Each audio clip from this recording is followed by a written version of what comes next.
નમસ્કાર. આજે આપણે જોઈશું ધોરણ 11 સાયન્સનું પ્રકરણ 1, જેનું પહેલું પ્રકરણ છે ભૌતિક જગત, એટલે કે ફિઝિકલ વર્લ્ડ. ઠીક છે. એમાં પહેલાં જોઈશું આપણે, એટલે કે ભૌતિક વિજ્ઞાન શું છે, વોટ ઇઝ ફિઝિક્સ. તો સૌપ્રથમ પહેલાં તો આપણે જોઈ લઈએ કે physics is a king of all science. એટલે ફિઝિક્સ, ભૌતિક વિજ્ઞાન છે, બધા વિજ્ઞાનનો રાજા છે. ઠીક છે. માનવી સદાયથી તેની આસપાસ ફેલાયેલા વિશ્વની બાબતમાં જાણવાની જિજ્ઞાસા રહેલી છે. આપણે આજુબાજુ શું રહેલું છે વિજ્ઞાન, ઠીક છે, એ આપણને હંમેશા એક જાણવાની જિજ્ઞાસા રહે છે કે આપણી આજુબાજુ પંખો ચાલુ થાય છે તો કેવી રીતે થાય. માણસને આમ જિજ્ઞાસા હોય છે, નાનું છોકરું હોય કે માણસ હોય, ઠીક છે, કોઈ પણ વસ્તુ જાણવાની આમ જિજ્ઞાસા આપણને હોય. ઠીક છે.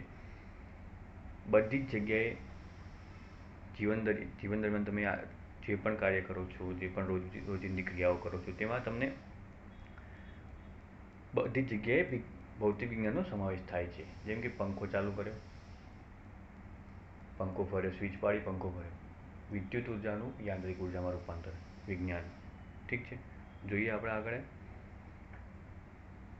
આ બધું તમે ક્યારે નોટિસ કર્યું છે કે ભૌતિક આપણી આજુબાજુ જે વિજ્ઞાન છે એ તમે કોઈ પણ દિવસ નોટિસ કર્યું છે? ઠીક છે. અનાદિકાળથી આકાશમાં રાત્રે ચમકતા અવકાશીય પદાર્થો તેને સંમોહિત કરી રહ્યા છે. દિવસ અને રાત્રિનું નિયમિત પુનરાવર્તન થવું, ઋતુઓનું વાર્ષિક ચક્ર, ગ્રહણો, ભરતી ઓટ, જ્વાળામુખીઓ, મેઘધનુષ્ય એ કાયમ માટે તેના આશ્ચર્યના સ્ત્રોત રહ્યા છે. જેમ કે દિવસ થાય છે, સવારે સૂર્ય ઉગે, દિવસ થાય છે, સૂર્ય હાથમે દિવસ પૂરો થાય છે, એટલે રાત્રિની શરૂઆત થાય છે. તો આ તમે ક્યારે નોટિસ કરી છે કે કેમ થાય છે? ઠીક છે. આ બધું એક ભૌતિક વિજ્ઞાનનું સ્વરૂપ છે. ઠીક છે. ભૌતિક વિજ્ઞાન તમારી આજુબાજુ રહેલી ભૌતિક વસ્તુઓને તમે નોટિસ કરશો, તમને સમજાશે કે ભૌતિક વિજ્ઞાન શું છે. ઠીક છે. ભૌતિક વિજ્ઞાનનું મહત્ત્વ જીવનમાં કેટલું છે. આગળ જોઈએ આપણે.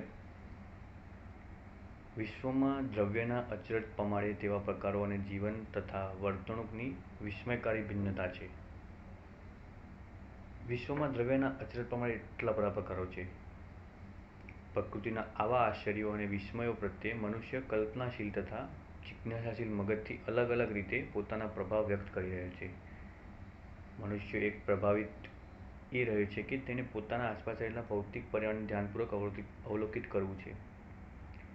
કુદરતી ઘટનાઓમાં અર્થપૂર્ણ પેટર્ન તથા સંબંધો શોધવા તથા પ્રકૃતિ સાથે આંતરક્રિયા કરવા માટે નવા નવા સંશોધનો બનાવવા અને તેનો ઉપયોગ કરવો.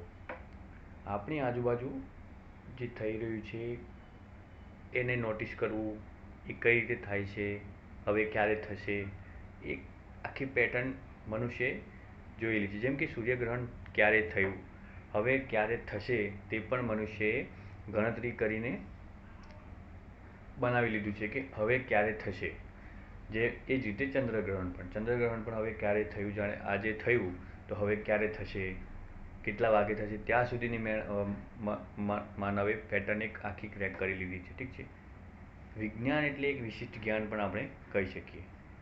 એ જ રીતે તમે કહી શકો કે અનુમાન લગાવી શકે છે માણસ પેટર્ન ક્રેક કરીને. એટલે કે તમે ઉદાહરણ તરીકે લઈ શકો છો, જેમ કે તમને વેધર ફોરકાસ્ટ, એટલે કે વરસાદ ક્યારે આવશે, ગરમી ક્યારે પડશે, ઠંડી કેટલી ક્યારે પડશે, આગાહી આપણને આપવામાં આવે છે ટીવીમાં, આપણે જોઈએ એ પ્રમાણે.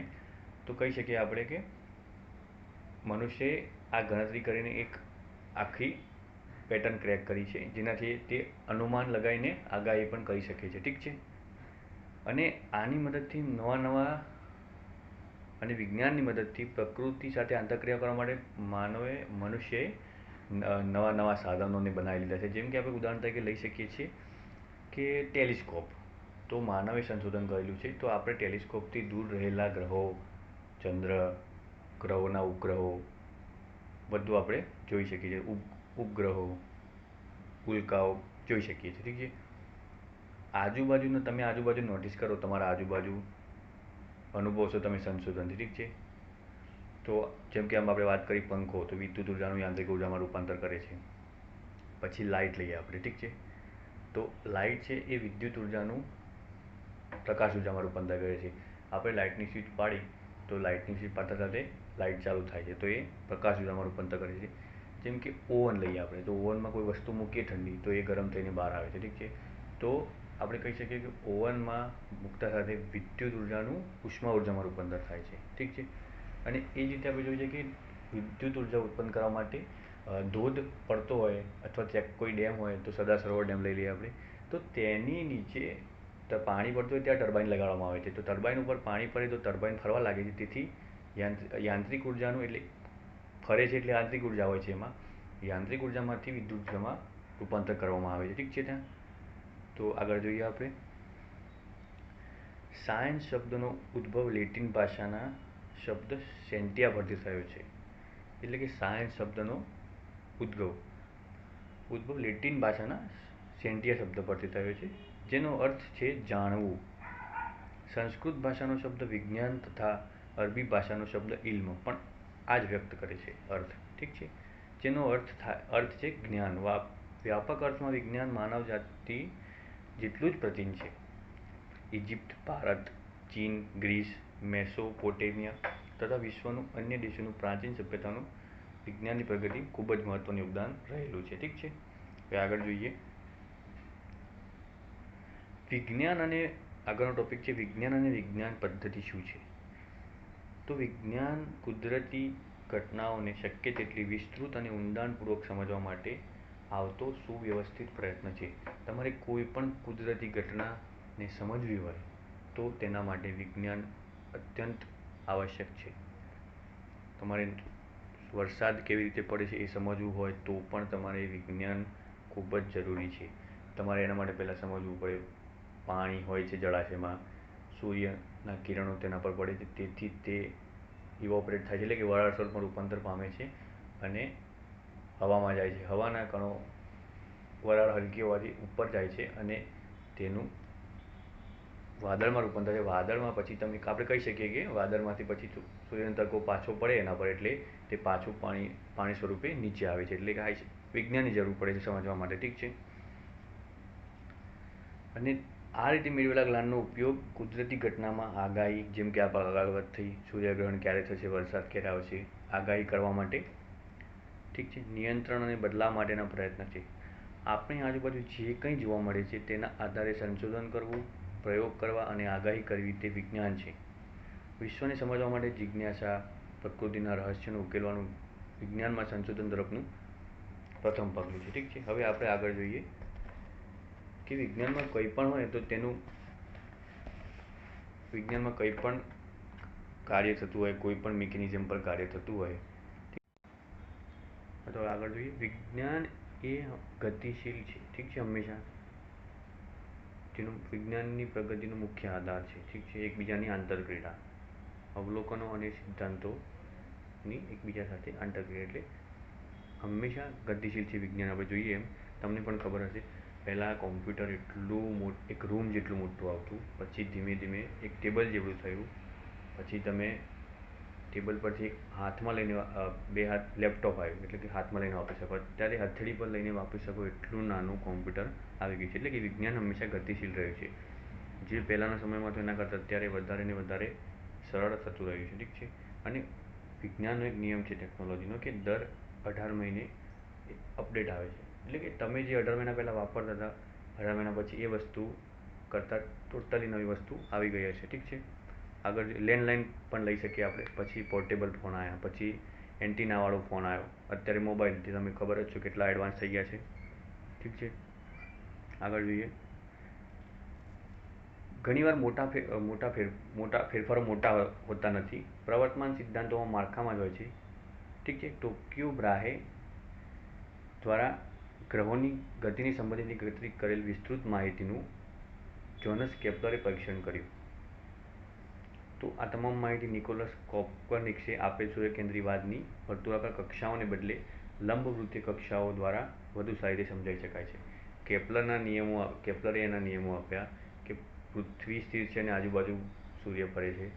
તો આ બધું આમ આવતા જ નિયમો આવતા રહ્યા, તો અવલોકનોના આધારે ધીમે ધીમે ખબર પડી કે સૂર્ય મધ્યમાં છે અને એની આજુબાજુ બધા ગ્રહો ભ્રમણ કરે છે લંબવૃત્તીય કક્ષામાં, ઠીક છે.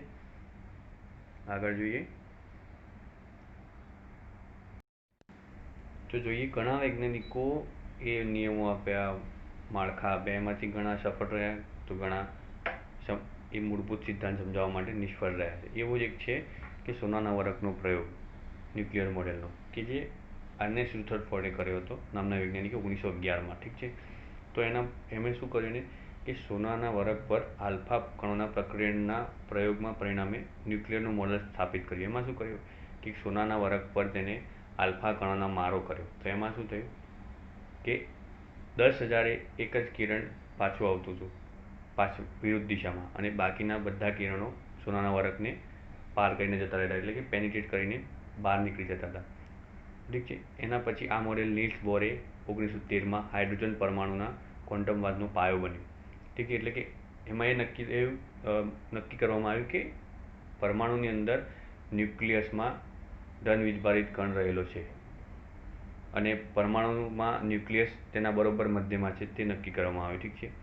એના સાથે બીજા જુદી જુદી પરિસ્થિતિઓમાં સાર્વત્રિક નિયમો આવેલા છે. ઠીક છે.